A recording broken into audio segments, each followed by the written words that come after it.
Hey guys, so it's been a while since I featured anything from Japonesque on my channel, and they were kind enough to send me some of their new launches with you. So today I thought that I would sit down and play with some items in this box from Japonesque. So if you'd like to see what they are and hear my thoughts, then just keep watching.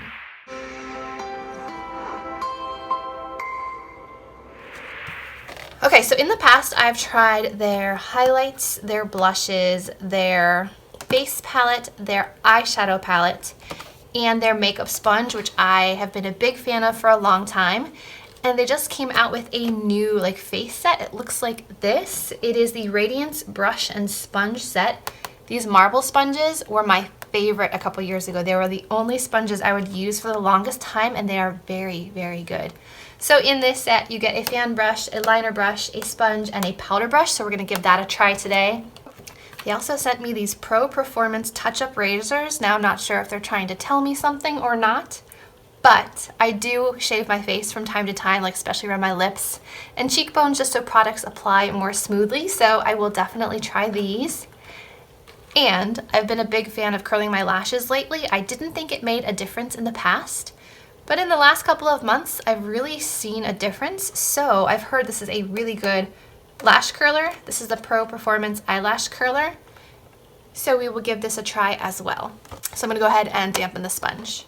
It does also come with like a little trap bag. Okay, I dampened it, and I don't remember it being quite this large compared to a beauty blender. It got so much wider. So perhaps this is a new sponge, because I don't remember the old one being quite so wide, quite so hefty. So we will definitely give this a try. Lately, my go-to way of applying makeup has been with a brush, so we'll see if we can get back into the sponge. But before we start with that, I'm gonna try these little touch-up razors. I have to say I'm not really a fan of this plasticky packaging. I'd prefer cardboard because the plastic breaks and snaps so easily that I feel like I'm more likely to hurt myself with this packaging. I know that that is me being nitpicky, but I much prefer cardboard packaging to this hard to open plastic. This is what it looks like. It comes with like a little cap here. Cleanse and dry skin prior to use. Gently glide razor to remove unwanted hair. All right, let's try it. Okay, I have lots of hair along my jawline, so we will try that.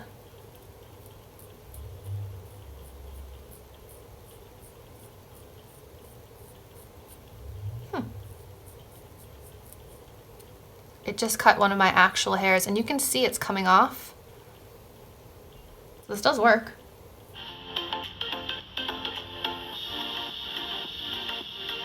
Okay, so these work. And the lids click back on, which is nice, so you can tuck them in a drawer and not worry about cutting yourself when you reach in. Now let's start with this. Now this is like a favorite of mine, so I want to see if I like it applied with a dampened sponge, or if it applies too heavily. We'll see.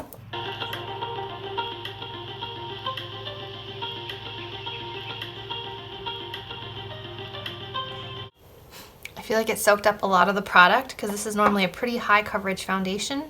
So let's go with the second pump.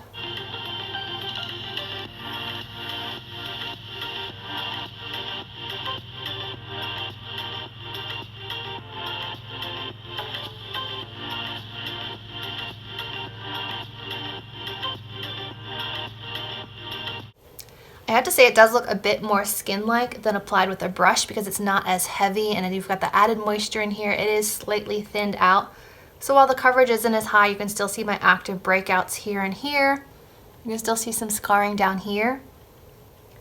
But it is nice and light, so for those days where you want like a lighter finish, I think this might be nice. I'm gonna apply a little bit to the pointy side and see if I can get like under the eyes and the sides of the nose.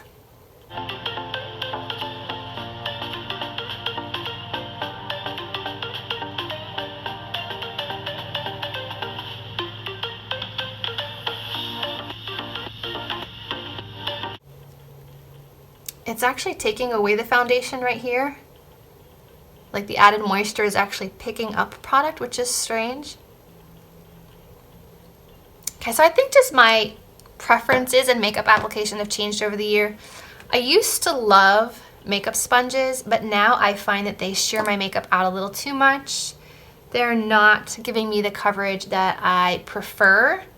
So I'm gonna have to say that just overall makeup sponges are not my preference, but I love how soft this sponge is. I love the marble design. So there's nothing wrong with this. It just isn't my preferred method of foundation application. Let's try with a concealer. All right, let's try the Armani Power Fabric Concealer.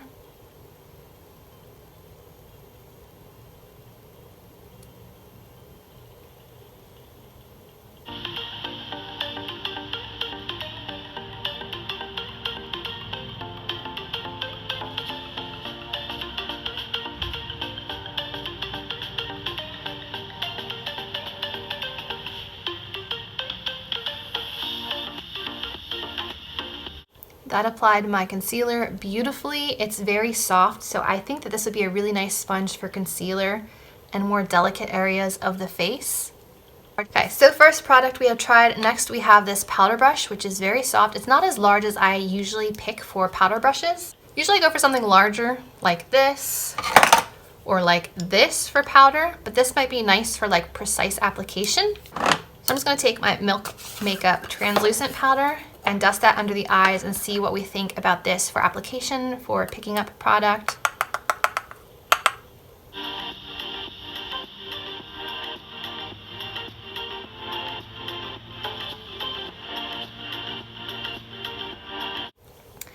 Okay, so my thoughts on this is that it is a nice targeted powder application brush, but I don't think that it will work for an all-over powder brush. It's just too small and it's a little bit too dense, because when I go like this, I feel like it's all fluffing onto my sweater. So I feel like it works best to be patted onto small areas. So for that purpose, I think this works really nicely. It is very soft. And I don't think I've had any of their brushes in the past, so I'll let you know how they wash after I've washed them 1 or 2 times. But as of right now, they feel very soft. They are not scratchy. They are not irritating. They pick up the product well. So far so good with these. Next, let me hop off, finish my makeup, and I'll be back to do highlight and lashes. Okay, so I've bronzed up the skin. I did a little bit of blush from this Smashbox Ablaze palette. There's like a really nice warm tone blush in there that I just kind of feels like go with like the red vibes today. So next I'm going to go in with this little fan brush from Japonesque and the Illuminating Lights palette from Iredale, because there's some really nice shades in here. We've got some warm tones. We also have the highlight shades at the bottom.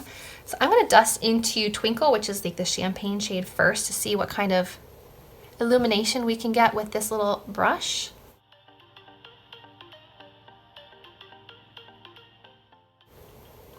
You get kind of like a nice small stripe here at the top of the cheekbone, but it's not, this is a pretty flimsy fan brush, and I already have some hairs coming out of it. I'm not sure if you guys can see that or not, right here.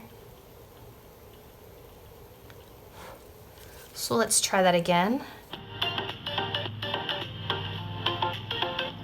And it works just fine, but I do find this to be a bit of a flimsy brush compared to other ones I own. I mean, if you want to compare it to the Sonia Kashuk one, this one is much flimsier than this one. But that's why I generally don't go for fan brushes. If I want to highlight, I will reach for a brush like this. This is just my preference of applying highlight. I feel like this one, this shape does the best job for precise application and then also blending out. But this one did a fine job. I was able to kind of spread it around, diffuse it a bit. You can kind of see it on my cheek, but it's not just a line. So it did an okay job. So let's do the other side now. See, first swipe, it is just a line, but then you can kind of dust it around, spread it around. And it's not completely crumbling under the pressure that I'm placing on the brush, but it's just not the most durable. But that's a fan brush. That's what a fan brush is. It's not meant to be a super strong brush. It's meant to kind of lightly dust something on. There we have it. We are highlighted. I never use angled liner brushes unless I'm doing a brow pomade. So I am not going to try this one out today. It's just not something that I use in my day-to-day repertoire of brushes.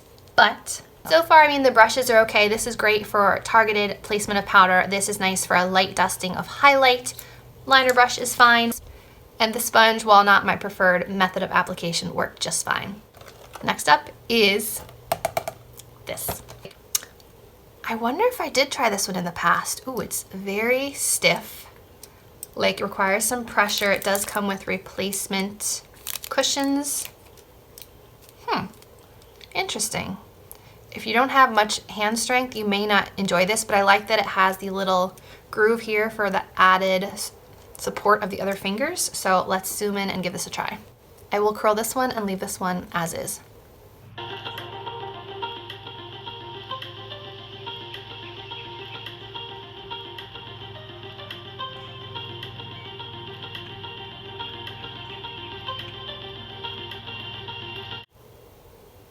I'm definitely seeing the difference already, but now let's add some mascara to that. I'm just gonna grab the NYX On the Rise because this coats really well so you can see the difference. Okay, so this is curled. This is without curling. There's definitely much more lift on this side than this side. You can see that these are mostly flat and these are nice and lifted.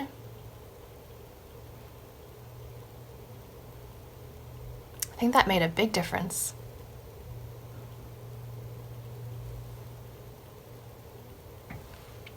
I like this curler. Again, curled, not curled. I think I'm going to be using this one a lot. What do you guys think? So that's it for the new products from Japonesque. Hope you guys enjoyed watching. Remember to give it a thumbs up, subscribe, and I'll see you in my next video. Bye guys.